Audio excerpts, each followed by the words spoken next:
when it comes to Champions League football, is the race for top 4 in the Premier League about to become the race for the top 5? Can I expand on this? Yep. UEFA have announced their new proposals for the expanded Champions League in 2024.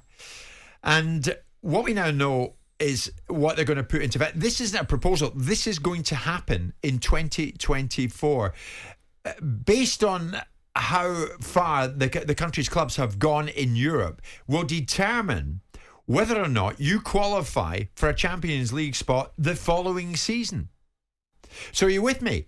The team that finishes 5th could well, from 2024 onwards, end up in the Champions League. And there's a catch to this, and you got it. You can probably hear the concern in my voice. 5th in England will qualify ahead of 2nd place in Scotland. Now, that's something we've touched on in the past. I cannot see for a moment that that is fair, but that's going to be implemented from 2024.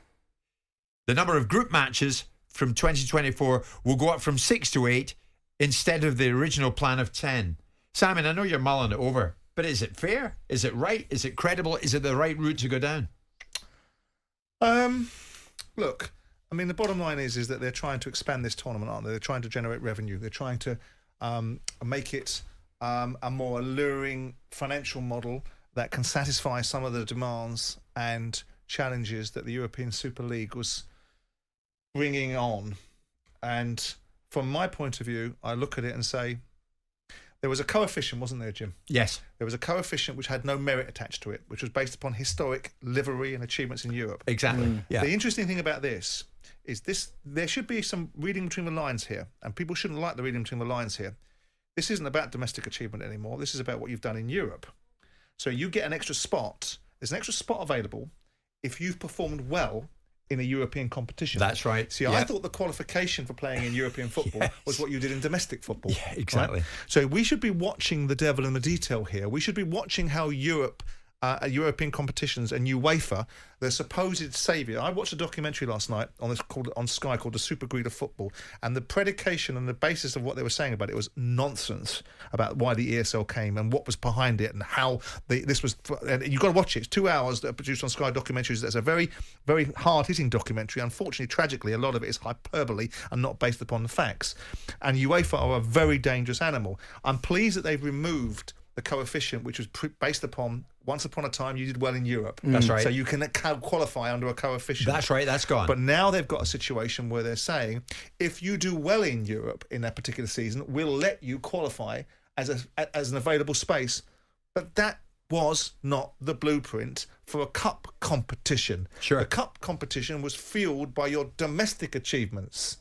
So we've lost the meritocracy in domestic football, which was the argument that everyone was talking about. But, hang on, domestic football is a real problem for us. But Simon, have we?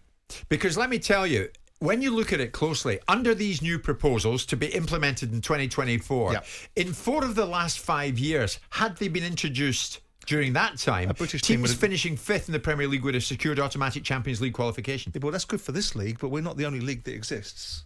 What about the Scots? Why have the Scots got to have one team? Exactly, this is my point. What about the Benelux leagues? That are not being given the same fair. I mean, the Champions League is meant to represent the champions of Europe and all the different teams that are competing in Europe. And I know that we're the powerhouse, and I know that the idea behind our teams and the advancing that we all have in this country is that we're the best league, so we should have this, that, and the other. Yeah. But the whole notion of the Champions League is crap anyway, isn't it? Because it's not full of champions. Yeah, exactly. It's full of everybody else. But it's just getting diluted, isn't it? Because it started off with the champions of each league, domestic league, because it's about, and that was it. Because it's about then money. It went to exactly. It's about money. Then it went to 6 games. Yeah. Then they were talking about 10 games, which Klopp alluded to. It's they've settled at 8, but it's almost like, because we're coefficient, we have had teams in the finals, teams winning the finals. It's almost like the rich get richer, and the rest of the leagues, they can just. The interesting thing for me is the distribution. With the extra funds that are made, where's that going to go? Is it going to go into UEFA's coffers, or is it actually going to get distributed to some of these lesser leagues that can't compete to try and lift them up to the standards of everywhere else? I think it's quite incredible what they're trying to push through, Simon, because Scotland, as you rightly say, smaller nations will be quite wrongly victimised by this.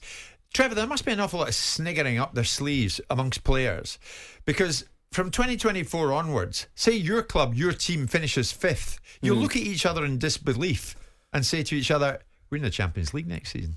if you're in the Premier League here. Yeah, I mean, listen, I just said it there. You know, it kind of dilutes the special thing that we have with the Champions League. And if you're going to let that's a quarter of the Premier League that are going to be playing in the Champions League. It shouldn't even be 4, but we've settled at 4. We've got used to that. Yes. When you put it down like that, Simon, it's ridiculous. The whole thing is flawed, isn't it? I mean, if you go in the Champions League and you fail to qualify for the group, you get the reward of going into the Europa League.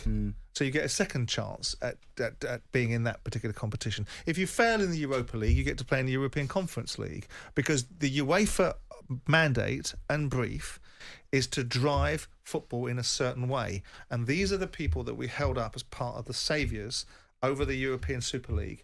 And the challenge is all about distribution. It's all about money. And the reason behind it, the underlying problem, is that unless we can get some grip on how football is financed and how players are paid and how the cost implications of football, the Spanish have had some courage to do it. You know, Javier Tebas, the head of La Liga, has had some courage to bring these clubs into line and say, that's enough now. We are going to run these football clubs properly and sustainably, and we're going to have 70% of wages against turnover. It still means the players can get paid a king's ransom, because football finance is only going one way. You're going to get more and more broadcast deals getting bigger and bigger and bigger. So none of these players are going to go to the poorhouse. Yeah.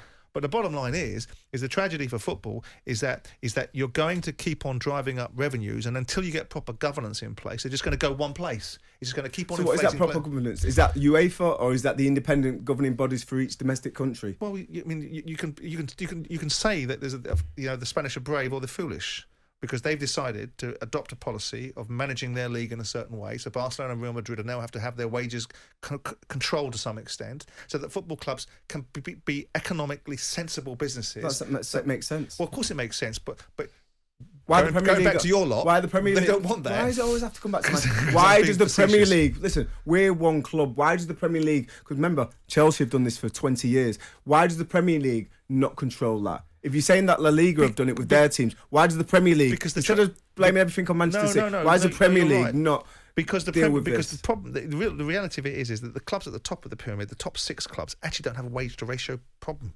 They don't have a problem.